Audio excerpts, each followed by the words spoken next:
All right, so for story problems, so just make sure everybody, we're on notes. Time to pay attention. So there's two types of equations that we're going to encounter when we do this. We're going to encounter slope-intercept equations.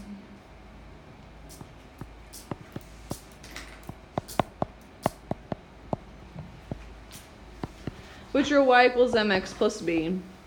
So how I identify those in a story problem is that it gives me a starting value. So I'll be given a starting value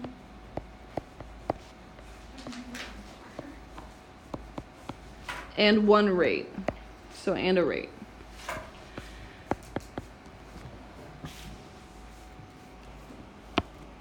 B is our starting value, the rate is our M.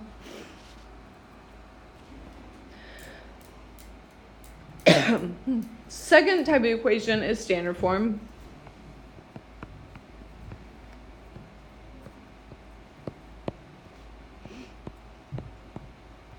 So that's like AX plus BY equals C. So this one, because we have like a number times variable plus another times a variable, I will be given two rates and a total.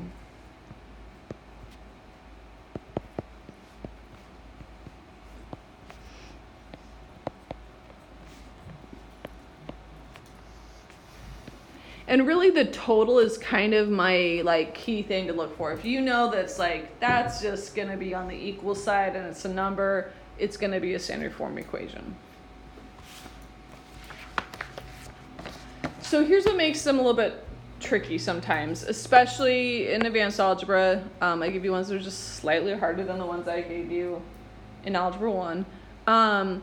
Is you might feel like you weren't given enough information, but you just really have to think about this scenario and what maybe you just already know from living in the world that can help you with it, okay?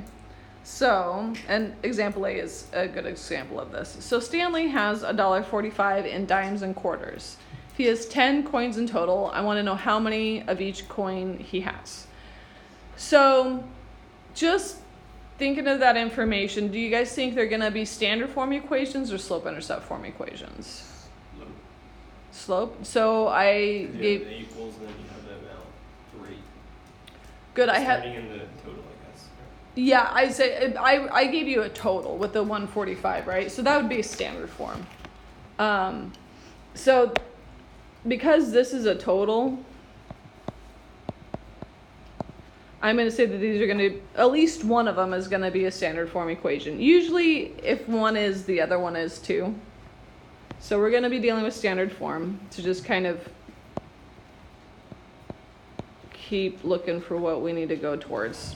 So let's, all right, so if I know $1.45 is a total, what creates that $1.45? What do I know about dimes and quarters that could lead me towards money? Dimes, 10, quarter, 25. Exactly. Point. So I know that a dime is like 10 cents. That's 0.10, right? Plus 25.25 for quarter. And I'm purposely using dimes and quarters. So I had a student that's kind of doing this class in an independent study, and they always used X and Y, and they're like, I don't remember what my X and Y represent. So you can choose whatever variables you want. It does not have to be X and Y. So I just I'll use D and Q to keep track of what's my dimes and what's my quarters, okay? So I've got one equation. I've got kind of my money taken care of. They gave you another total. What other total did they give you? 10. Yeah, he's got 10 coins. What creates that 10 coins? The dimes and quarters. The dimes and quarters, exactly. So just however many dimes and however many quarters.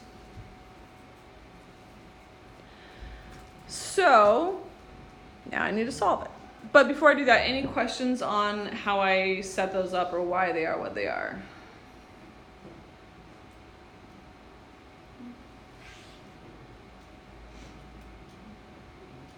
Okay. I'll just kind of restate what we did real fast. So we know it's 10 cents for every dime plus 25 cents for every quarter. He has a total of $1.45. We know he has 10 coins in his pocket. So that has to be created by the dimes and the quarters. Okay. So do you guys want to use substitution or elimination? Does it matter? No. No, this one's really easy to do either one. So it's purely preference. I personally would do substitution.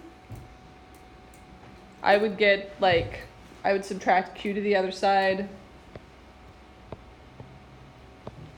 And so use d equals 10 minus q to plug into my first equation for dimes there. So I'm going to do 0.10 and then put in my 10 minus q plus 0.25 q equals 145.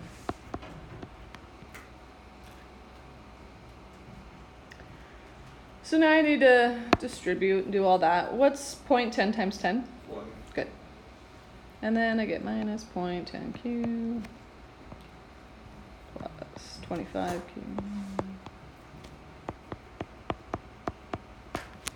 Combine my like terms.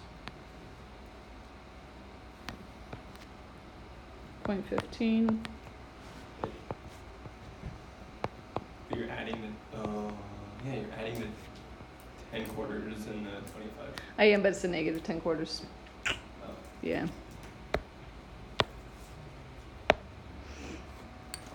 And then I subtract 1. I didn't give you guys enough room, or else I also just write large.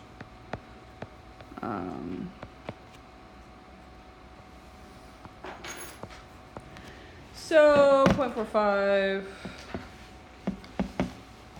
divided by 15. So 3.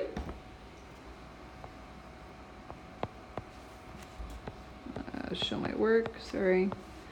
So then if he has 3/4, how many dimes does he have? No second. Yeah, exactly. Because they just need to add to 10. So, okay. I'd show my work, but I ran under room. Okay, so that is one example of standard form ones. So, any questions on that one before I move on? Yeah, can you stay on there for a moment? Yeah, I can.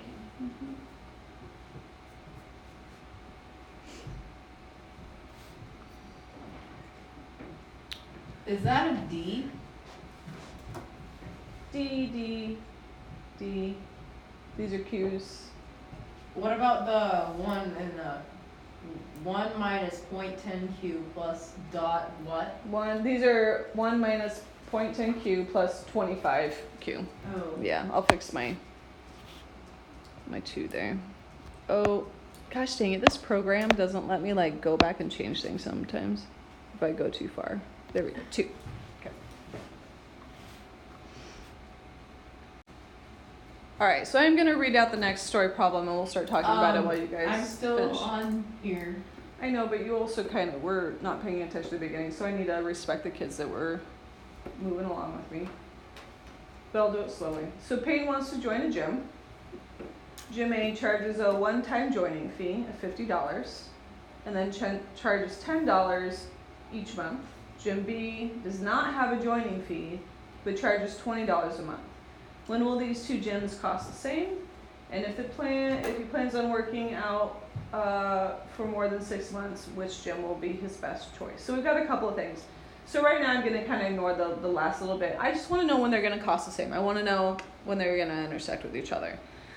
So is this going to be 2 different equations to figure out which one is better? Exactly. Yep. I really think this. Good. Okay. So what kind of equation do you guys think it's going to be? Do you guys think it's going to be a slope-intercept where we have a starting value and a rate, or do we have 2 rates and a total? And think about it, it's like Slope. 2 1 equations. rate and the total. Yeah, good. So we have I think gym A is going to be better. yeah, we will find out. So what do you guys think? All right, so we got gym A. Let's write gym A's equation here. So gym A. So how much is it going to cost per month? Yeah, For the first month or continuous month? continuously. 10. 10. Okay. So 10, and I'm going to purposely put M instead of X to remember that that is my months that I'm dealing with. Because sometimes if I use X, I forget what it's representing. So Y is going to represent my total cost. M is my months. And then they had something else for Gym A. That, yeah, so that $50 joining fee, that's like a starting value. I have to pay $50 to the company, to Gym A, and then after that I give them $10 a month.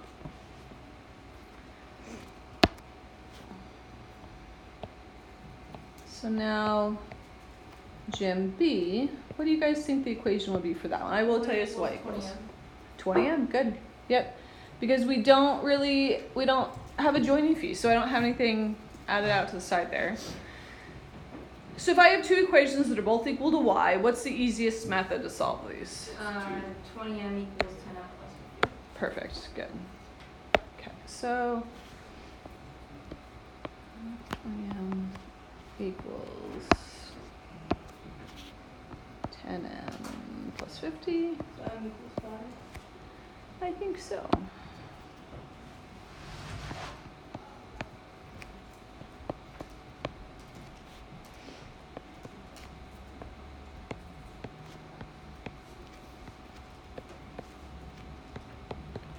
Yep, so m equals 5. So what does that 5 represent? Months. Good. So I'm going to put that out so I just remind myself. So 5 months is when, Or collide. yeah, they're going to be the same. So, and it really doesn't ask how much it's going to cost, does it? But it does ask, sorry, so we know when will these two gyms cost the same? Okay, after 5 months. And we should choose $10. Gym A. Huh? Yeah, another $10. Yeah, so at the beginning, what's the better deal? Bottom, Gym B. Gym B, right? Yeah. Because you haven't had to pay the $50. But after 5 months, they flip. And so if he wants to work out 6 months, or Peyton can be a girl too, then Gym A actually becomes the better deal. So after 5 months, You could write this. yeah, I would. Gym B, Gym A. After months. Oh, thanks. After 5 months, there you go. Gym A becomes a better deal. So it just depends on how long you're going to be a member of the gym, which this is a thing that you actually maybe could run into. Becomes the better deal. Okay. So your assignment for today is the next 2 pages, 17 and 18. Yep, you guys can handle 7 of them. I didn't try to make any that were like crazy tricky or anything for you guys, but yeah, so really I would recommend using variables that aren't just X and Y. It's really going to help you keep track of stuff, because on the test I do ask you guys what is the meaning of these variables, or like what's the meaning of your answers. So you would need to be able to tell me for like the first one that he had 3/4 and 7 dimes in his pocket, and for this one at 5 months is when the gyms cost the same. So really make sure that you understand what your variables are representing, okay?